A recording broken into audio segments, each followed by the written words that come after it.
तो बच्चों आज हम पढ़ने वाले हैं कक्षा 10वीं की गणित की प्रश्नावली 1.2।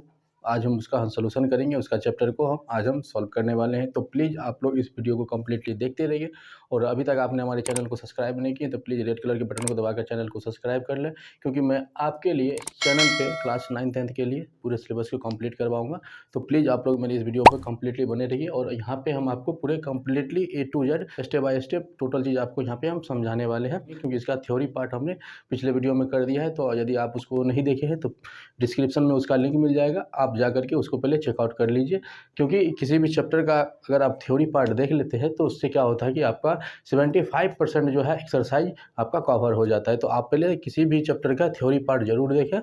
तो चलिए आज हम इसका एक्सरसाइज करेंगे। एक्सरसाइज 1.2 NCERT मैथ का है, इसको आज हम सॉल्व करने वाले हैं। तो यहाँ पे हम चलिए फर्स्ट क्वेश्चन के ऊपर चलते हैं। तो यहाँ पे जो फर्स्ट नंबर क्वेश्चन है मेरा, पहला जो क्वेश्चन है कह रहा है कि निम्नलिखित संख्याओं को अभाज्य गुणनखंड के गुणनफल के रूप में व्यक्त कीजिए। इसमें 5 क्वेश्चन दिया गया है, इन सभी को क्या करना है, अभाज्य गुणनखंड के गुणनफल के रूप में व्यक्त करना है। तो कैसे करेंगे, तो चलिए हम पहला क्वेश्चन को सॉल्व करते हैं। पहला सवाल जो है इसका हम हल करते हैं। पहला का हल करते हैं, क्या है 140। तो 140 में आप क्या कीजिए, इसका गुणनखंड कीजिए। तो 2 से लगाइए, 2 से लग जाएगा 70 हो गया, फिर 2 से लगाइए 35 हो गया। अब यहाँ पे 2 से नहीं लगेगा, ये 5 से लगेगा, तो 5 से लगाइए 7 हो गया।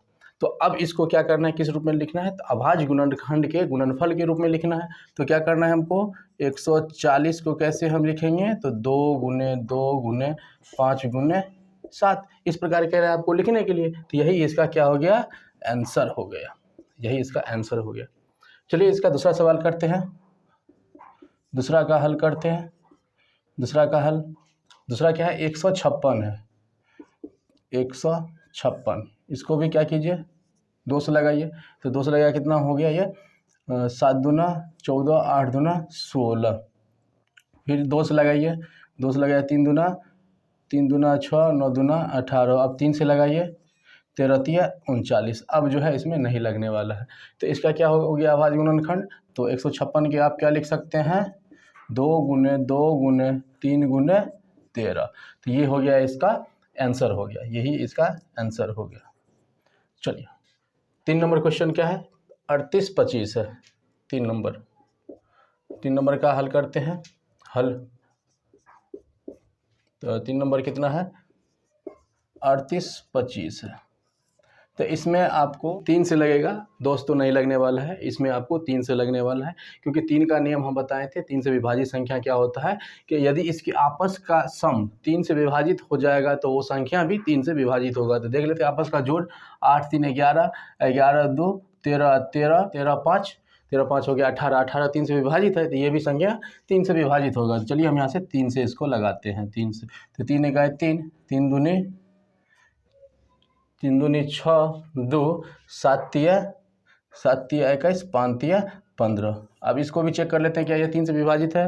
तो यहाँ पे 2 1 3, 3 7 3 10 5 15, 15 3 से विभाजित है, तो ये भी संख्या क्या होगा, 3 से विभाजित होगा। चलिए हम 3 से लगा देते हैं। 4 तिया 12, 3 दूना 6 और 5 तिया 15। अब ये संख्या को चेक करते हैं क्या ये 3 से विभाजित है।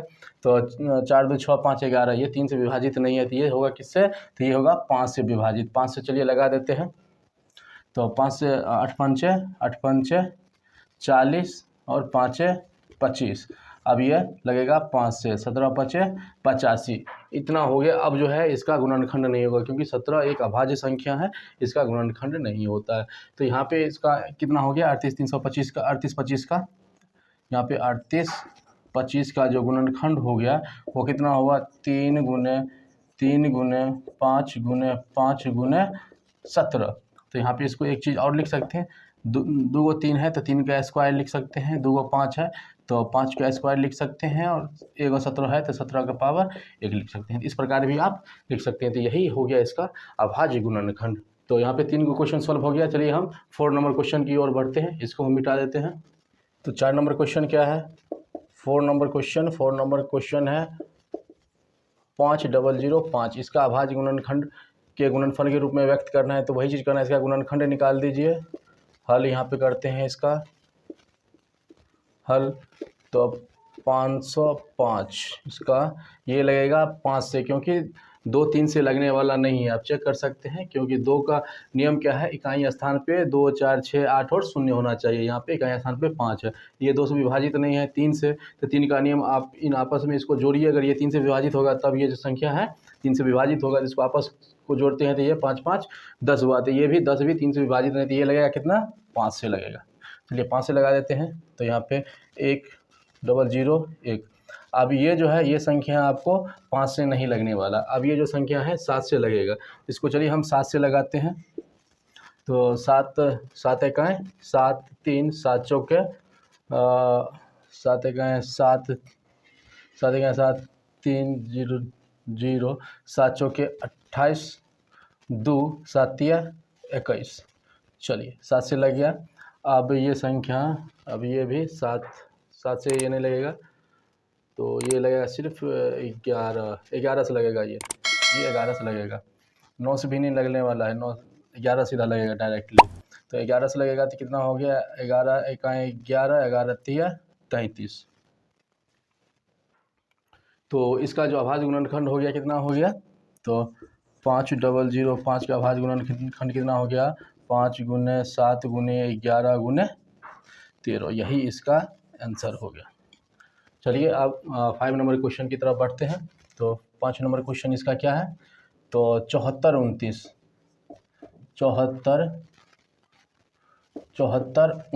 इसका हल करते हैं। 74 29, तो ये जो है डायरेक्ट संख्या जो है ये 17 से लगने वाला है। आप इसको चेक कर सकते हैं, बाकी इससे पहले कोई भी अभाज्य संख्या से नहीं लगाएगा, ये केवल 17 से लगेगा डायरेक्टली। 17 चौके 68 17 चौके 68 17 तिया 51 119 17 7 119 7 मरतबे 337 होगा। अब इसमें भी आप फिर लगा दीजिए। अब यहाँ पे 17 से नहीं लगेगा, एक बार डायरेक्टली आप 19 से लगाइए। यहाँ पे 19 से लगाइएगा तो यहाँ पे ये जो है 23 होगा। आप इसको भाग लगा करके चेक कर सकते हैं। तो इसको मैंने पहले से करके रखा था, इसलिए हम इसको डायरेक्टली यहाँ पे लिख दिए ताकि टाइम बच गया। तो यहाँ पे आप 17 से लगाएंगे तो आपको ये डायरेक्टली 17 से लगाया, इससे पहले कोई भी अभाज्य संख्या से नहीं लगने वाला है। 17 से लगाइएगा तो 437 होगा। फिर आप डायरेक्टली इसको 19 से लगाइए तो 23 बचेगा इसमें। तो इसका जो अभाज्य गुणनखंड कितना हो गया, 74 29 को क्या लिख सकते हैं, 17 × 19 × 23। इस प्रकार जो है किसी भी संख्या का जो है अभाज्य गुणनखंड के गुणनफल के रूप में आप व्यक्त कर सकते हैं। उसको क्या करना है, उसका गुणनखंड निकाल देना। तो ये हो गया पहला नंबर क्वेश्चन। पहला का 5 क्वेश्चन था तो उसको हम सारे कंप्लीट कर लिए। अब चलिए दूसरे नंबर क्वेश्चन की ओर चलते हैं, उसको सॉल्व करते हैं। तो दूसरा नंबर क्वेश्चन क्या कह रहा है, दूसरा नंबर क्वेश्चन कह रहा है कि पूर्णांकों के निम्नलिखित युग्मों के मोसो HCF और लोसो LCM ज्ञात कीजिए तथा इसकी जांच कीजिए कि 2 संख्याओं का गुणनफल लोसो गुने मोसो होता है। इस चीज़ को हमको जांच करना है। क्या चीज़, कि 2 संख्याओं का गुणनफल HCF गुने LCM होता है या नहीं होता है। इन चीज़ों को हमको जांच करना है, क्योंकि ये जो फार्मूला है हम पहले ही आपको लिखा दिए थे कि 2 संख्याओं का गुणनफल बराबर क्या होता है, LCM गुने HCF। 2 संख्या मतलब पहली संख्या गुने दूसरी संख्या बराबर क्या होता है, LCM गुने HCF। तो इन चीज़ों को अभी हम जांच करने वाले थे। सबसे पहले क्या करना होगा, इन संख्याओं का लोसो और मोसो निकालना है, LCM और HCF निकाल लेंगे। उसके बाद इनको हम जाँच करेंगे। तो चलिए इसको हम कैसे निकालेंगे, अभाज्य गुणनखंड की विधि से। तो हम पहला हल करते हैं। पहला हल इसका करते हैं, कितना है, 26 और 91। तो इसको करना क्या है, आपको अलग अलग दोनों का गुणनखंड निकाल लेना है। तो चलिए हम पहले 26 का निकाल लेते हैं। तो 26 का तो 2 से लगाएं 13 हो गया। अब इसका गुणनखंड नहीं निकलने वाला है, तो 26 को क्या लिख सकते हैं, 26 को लिख सकते हैं 2 × 13। चलिए हम 91 को निकाल लेते हैं। तो 91 को तो ये डायरेक्टली जो है 7 से लगने वाला है, ये डायरेक्टली 7 से लगेगा। तो 7 से लगाइए, 13 7 91। तो 7 से लगाने के बाद 13 7 91। अब जो है इसका गुणनखंड नहीं होगा। तो 91 को हम क्या लिख सकते हैं, 91 को लिख सकते हैं 7 × 13। अब जो है अभाज्य गुणनखंड की विधि जो एलसीएम और एचसीएफ कैसे निकाला जाता है, तो एचसीएफ जो होता है जो दोनों में कॉमन रहेगा वही उसका एचसीएफ होगा। तो इसमें जो है दोनों में कॉमन क्या है, 13 है, दोनों में कॉमन क्या है 13, तो इसका एचसीएफ कितना हो गया, एचसीएफ जो हो गया 13 निकल गया।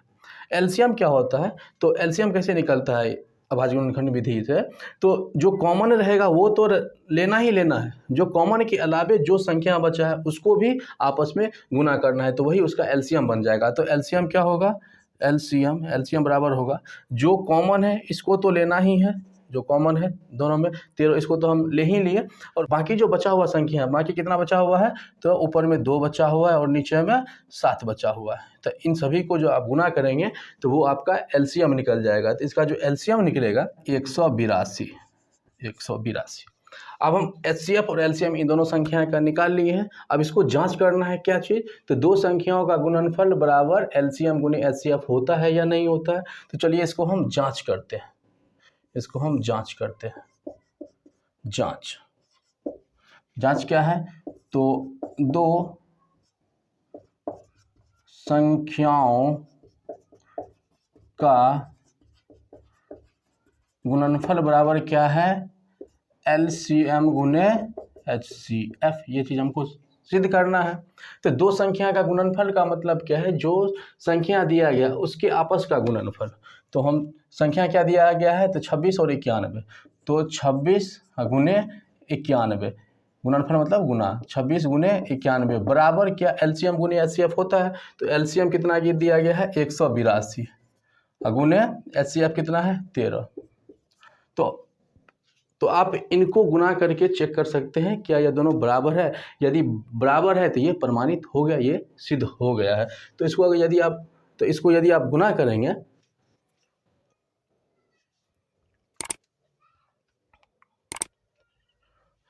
इसको यदि आप गुना करेंगे तो ये जो निकलेगा, ये निकलेगा 2366 और इधर भी निकलेगा आपको 2366, मतलब दोनों साइड बराबर है। तो इसका मतलब क्या होगा, ये सिद्ध हो गया, ये प्रूफ हो गया। तो इसी प्रकार इसको भी सॉल्व करना है, इसको भी सॉल्व करना है। तो चलिए इसको भी हम सेकेंड नंबर क्वेश्चन और थर्ड नंबर इसको भी हम सॉल्व कर लेते हैं। तो आई होप आपको ये चीज़ समझ में आ गया होगा। तो चलिए इसको हम मिटाते हैं, सेकेंड नंबर क्वेश्चन इसका करते हैं। तो चलिए इसका हम सेकेंड नंबर क्वेश्चन को करते हैं। तो सेकेंड नंबर क्वेश्चन क्या है, सेकेंड नंबर तो 510 और 92, इसका जो है एलसीएम एचसीएफ पहले निकाल लेते हैं, उसके बाद फिर इसको हम चेक करेंगे क्या दो संख्या का गुणनफल बराबर एलसीएम गुने एचसीएफ होता है। तो इसको हम चेक करेंगे। तो चलिए सबसे पहले तो इसको एलसीएम और एचसीएफ निकालना होगा, इसका हल कर लेते हैं। सबसे पहले 510 का हम गुणनखंड निकाल लेते हैं। तो 510 2 से लगाइए, 2 से लग जाएगा, ये 2 दूना 4, 1 5 दूना 10, 255 हुआ। अब इसमें 2 से नहीं लगेगा, अब 3 से लगाइए। तो 3 से लगाइएगा तो 8 त्रिके 24, 5 तिया 15, 85 हुआ। अब इसको जो है आप 5 से लगाइए, 5 से लगाने के बाद ये 17 5 85, इससे आगे अब जो है इसका गुणनखंड नहीं होने वाला है। तो इसका जो गुणनखंड कितना हो गया 510 का, 510 को हम लिख सकते हैं 2 गुने 3 गुने 5 गुने 17। चलिए इसी प्रकार 92 को निकाल लेते हैं। तो 92 का भी उसी प्रकार से निकालना है, 2 से लगाइए। तो 4 दूना 8, 4 दूना 8 1 6 दूना 12 46, फिर 2 से लगाइए 23 हो गया। अब जो है ये भी एक अभाज्य संख्या है, अब ये इसका भी जो है अब गुणनखंड नहीं होने वाला है। तो अब इसको हम क्या लिख सकते हैं, 92 इक्वल टू क्या लिख सकते हैं 2 गुने 2 गुने 23। तो अब जो एचसीएफ जो होता है, आपको पहले भी बता चुके हैं, जो एचसीएफ होता है जो दोनों में कॉमन रहेगा वही एचसीएफ होता है। तो दोनों में कॉमन क्या है, ये 2 है। तो एचसीएफ कितना हो गया, एचसीएफ कितना हो गया 2 हो गया। एलसीएम क्या होता है, तो एलसीएम इक्वल टू एलसीएम क्या होता है, तो जो दोनों में कॉमन है वो तो रहेगा ही रहेगा, इसके अलावे भी जो भी संख्या बचा हुआ है उसको भी आपस में गुना करना होगा। तो जो दोनों में कॉमन है ये 2, तो ये तो रहेगा ही रहेगा, इसके अलावे कौन कौन संख्या बचा हुआ है 3 5 17, तो फिर 3 गुने 5 गुने 17, फिर नीचे कितना बचा हुआ है 2 गुने 23, तो 2 गुने 23। तो इन सभी को आपस में गुना करेंगे तो वही इसका जो है वही इसका एलसीएम निकल जाएगा। तो इसको आपस में गुना करने के बाद आपका जो एलसीएम निकलेगा 23,460, ये आपका एलसीएम निकल जाएगा। आप इसको गुना करके चेक कर सकते हैं। अब चलिए इसका हम जांच कर लेते हैं। जांच क्या करना है, तो दो संख्या का गुणनफल, दो संख्याओं का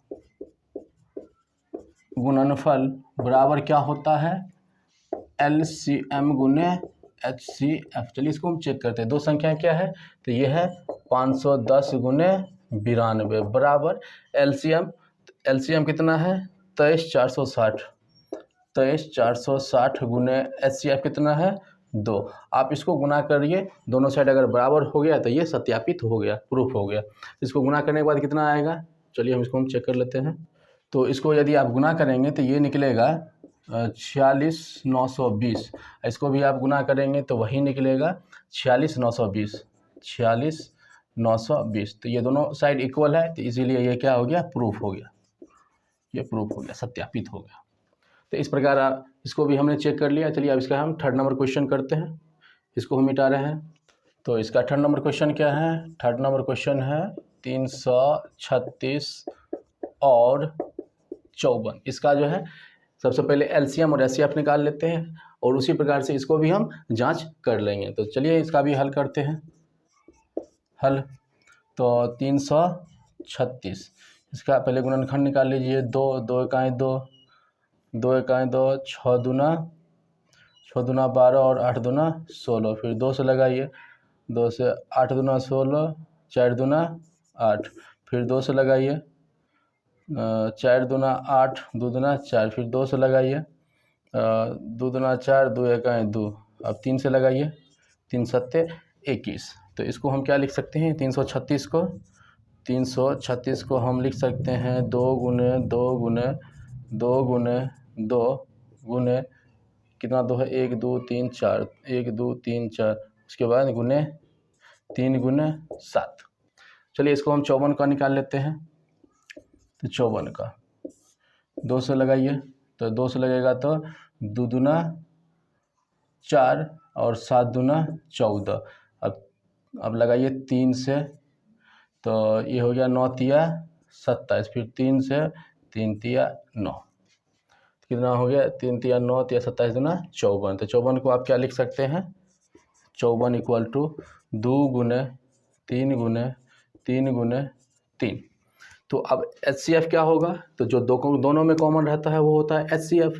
तो दोनों में कॉमन क्या क्या है, तो HCF बराबर क्या हो गया, तो दोनों में कॉमन क्या है, एक तो ये 2 है और ये एक 3 है, दोनों में कॉमन। तो यही इसका हो जाएगा, आपस का गुणनखंड हो जाएगा इसका HCF। तो कितना हो गया 2 गुने 3 बराबर 6, इसका HCF हो गया। और LCM क्या होगा, तो LCM इक्वल टू क्या होगा, जो दोनों में कॉमन है वो तो रहेगा ही रहेगा, इसके अलावे भी जो भी संख्या है उसको भी आपस में गुना करना है, तो वो निकल जाएगा आपका LCM। तो जो दोनों में कॉमन है इसको हम पहले लिख देते हैं 2 गुने 3, ये तो हम पहले लिख दिए। बाकी बचा हुआ संख्या क्या है, 2 गुने 2 गुने 2 गुने 7। क्या करेंगे 2 गुने 2 गुने 2 गुने 7। फिर नीचे क्या बचा हुआ है 3 गुने 3, फिर 3 गुने 3। इन सभी को आप गुना कीजिए, इसका LCM निकल जाएगा। तो इसका LCM कितना होगा, तो इसका जो LCM निकल जाएगा आपका 30-24 हो गया इसका LCM। आप गुना करके चेक कर सकते हैं।